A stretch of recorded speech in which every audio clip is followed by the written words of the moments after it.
In this video, we're going to logically explain what spiritual attacks are and how we can overcome them in our lives. If you are new to Survivorneers, here we discuss spirituality and transformation. And if this sounds interesting to you, don't forget to subscribe if you are finding value in these discussions. Before we dive in to logically explain spiritual attacks and how to have victory over them, we must first establish the human constitution. What do we mean by the human constitution? We are three parts, which means that we are mind, body, and spirit, or as sometimes we like to call the soul. I also like to phrase this the tripartite being, and that simply means that we are three parts once again. And so when we understand that we are three parts, we can become successful on the process of spiritual warfare. If we are to consider, first of all, this first part of the human constitution, the mind, when we are talking in the context of spirituality, we are talking about the mind in the sense of it as a tool. It is something that we use daily just to make decisions day in and day out. And so, of course, when we study the brain a little bit deeper, we can actually gain even more insight on how we build habits, how we can break certain characteristics and become transformed by, first of all, using the mind. And so in this first part of the tripartite being, the mind is simply a tool for us to assure that we are making proper decisions.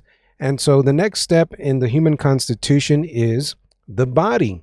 And you know that we must exercise and we must take care of the body, what we put into it, so that we can have energy for our day, so that we can reach our goals, and so that we could have longevity and well-being. This is how the body operates. We start in the mind. You may want to lose weight. You may want to break a certain habit. It starts in the mind. And then we tell the body what to do. The mind is the command center. And of course, thirdly, the third part in the tripartite being is the spirit, soul, or consciousness. And let's take a moment to understand that consciousness is not the same as the mind. The mind is the tool. Consciousness is constant. It's where goodness lives. It's where light lives. When we think about light and darkness, the two cannot mix. Light must live on its own in its pure consciousness, and darkness must live on its own. And so when we try to merge the two, it's an impossibility. They cannot live in the same place at the same time. And so this is a brief explanation of the human constitution. We are mind, body, and spirit or soul. And so this is important before we understand how to overcome spiritual warfare, spiritual attacks, and what is, now we answer the question, a spiritual attack. When we think about spiritual attacks, we are talking about things that come into our life that begin to weigh on the mind, start to cause negative emotions in the body or in the stomach. You know, that feeling you have when you are angry or when you are sad, jealousy, all these negative emotions, we can feel them in the body. Anxiety, worry, these things that start to overtake the mind and the body start to affect our entire being. Now that we have a pretty good understanding of the tripartite being, that we are three parts, we want to answer the question logically, what are spiritual attacks? Because out there in the YouTube universe, there are a lot of things that are being spread that in this context we are not making reference to. What a spiritual attack is not in this context is a supposed demon coming into the spirit or the body and overtaking you. Now, in this context, we may refer to it in a figurative sense, but we are logically just saying that a spiritual attack can attack the big three, as we like to call them, it can begin to attack our health. It can begin to attack our finances and our intimate relationships, three major areas of life. And so, what a spiritual attack is any struggle, any challenge, or any season of struggle that we are going through that causes our entire mind, body, and spirit to be affected. And so we can feel depressed in certain situations that come our way. Our finances may have been affected with certain decisions that have come up in life. And so we are struggling financially sometimes. Sometimes in our health, we are given some bad news concerning that we need to make changes in our diet and that we need to exercise to take care of our heart and our bodies appropriately. And sometimes we go through situations in our intimate relationships where we break up with our partner, where we may have divorce if we are married, or even with family members and our relationships with family members that sometimes become difficult and they dissolve for certain situations in our lives. All these things that happen to us on a day-to-day basis, whether it is in our health, in our finances, or relationships, are spiritual attacks, because when we give in to certain situations and we are not prepared, and then it affects the entire being, that is a spiritual attack. Please take a moment to hit the like button or share something in the comment that could be helpful for all of us. If you are gaining value from this discussion so far, subscribe so that we can reach others and so that this channel can grow as we talk about spirituality. Back to the discussion of logically explaining spiritual attacks and also how to overcome them and how to have victory over spiritual warfare. So stick with me as we are now going to answer this question: how to have victory over spiritual attacks. I like to share with you an acronym called SPIRIT, SPIRIT.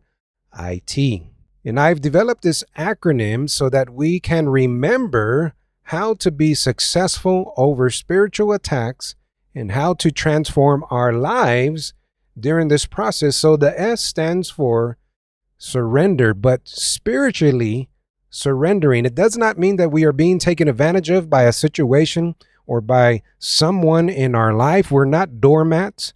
We do stand up for ourselves where necessary, and we do humble ourselves where necessary. And so the first step to overcoming spiritual warfare is that we surrender to the situation. In other words, we embrace, we accept the situation as it is, and we do not complain, we do not gossip and add more coal to the fire. And so we must spiritually surrender to the situation. Secondly, the P, we must be present. Enjoy every moment, every day, each step at a time. I like the discussions of Eckhart Tolle. If you have not heard of Tolle, he is a spiritual teacher that has, of course, gained popularity because of the simple teachings of spirituality that has changed lives. And simply, Tolle likes to talk about the present moment, in that all that we have every day is the present moment. There is no past and there is no future. In other words, when we think about the past too much, it robs us of the joy that we can have today. When we think about the future too much, it can cause anxiety and worry that can rob the joy and the peace that we can have today. And so living in the present moment is very important, because we do not want to be unsuccessful in our transformation, and especially when we are going to be spiritually attacked.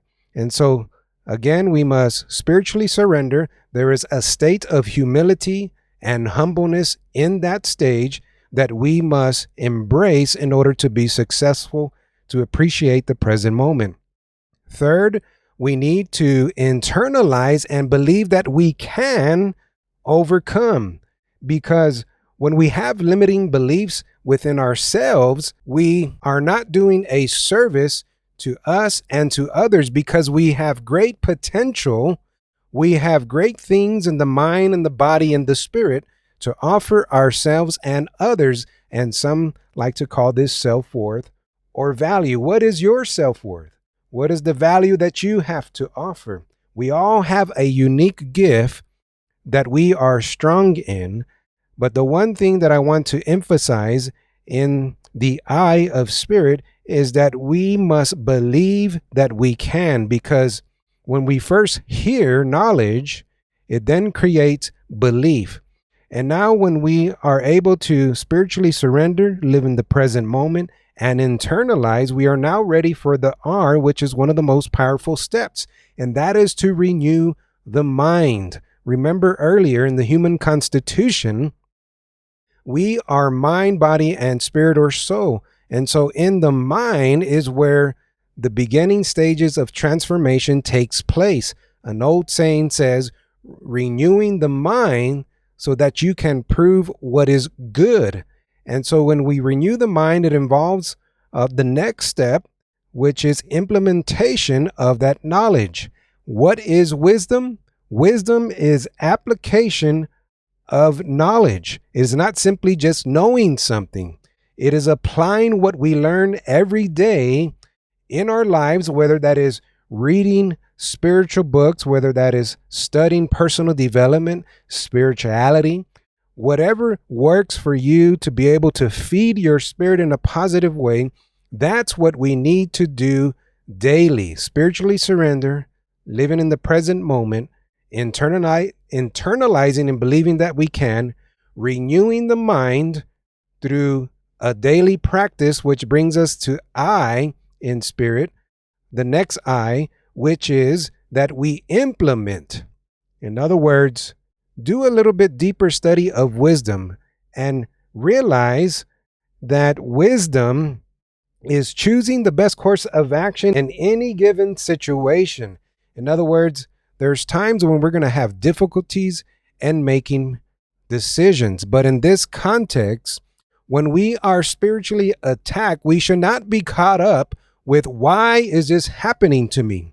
When we are dealing with spiritual warfare in any area of our life, we should not get caught up of woe is me. Why is this happening to me? We should not be caught up with that. What we should do is practice spirit. We need to embrace the situation as it is. We accept it. We need to express gratitude by living in the present moment. We need to believe that we can change, and we need to renew our mind in such a way that we are implementing wisdom on a daily basis. And lastly, the T. Thank you for making it this far to the video if you are still engaged. Lastly, the T is that we must transform our lives once we put these things into practice. The only result that is left when we properly do the spirit process is transformation. Spiritual attacks, as we logically have explained them, happen to us in many different areas of our lives. These are things that are going to try to penetrate the mind, and this is how a spiritual attack is successful. The only way it can have dominion over you is if you allow it to penetrate your mind in such a way that you cannot overcome it. And this is why we must be equipped with spiritual armor every day. Every day we must be studying about spirituality. Every day we must be feeding our soul with goodness, because when that attack comes, remember the old parable, if you built your house upon the rock, when the storms come, it will not compromise the foundation.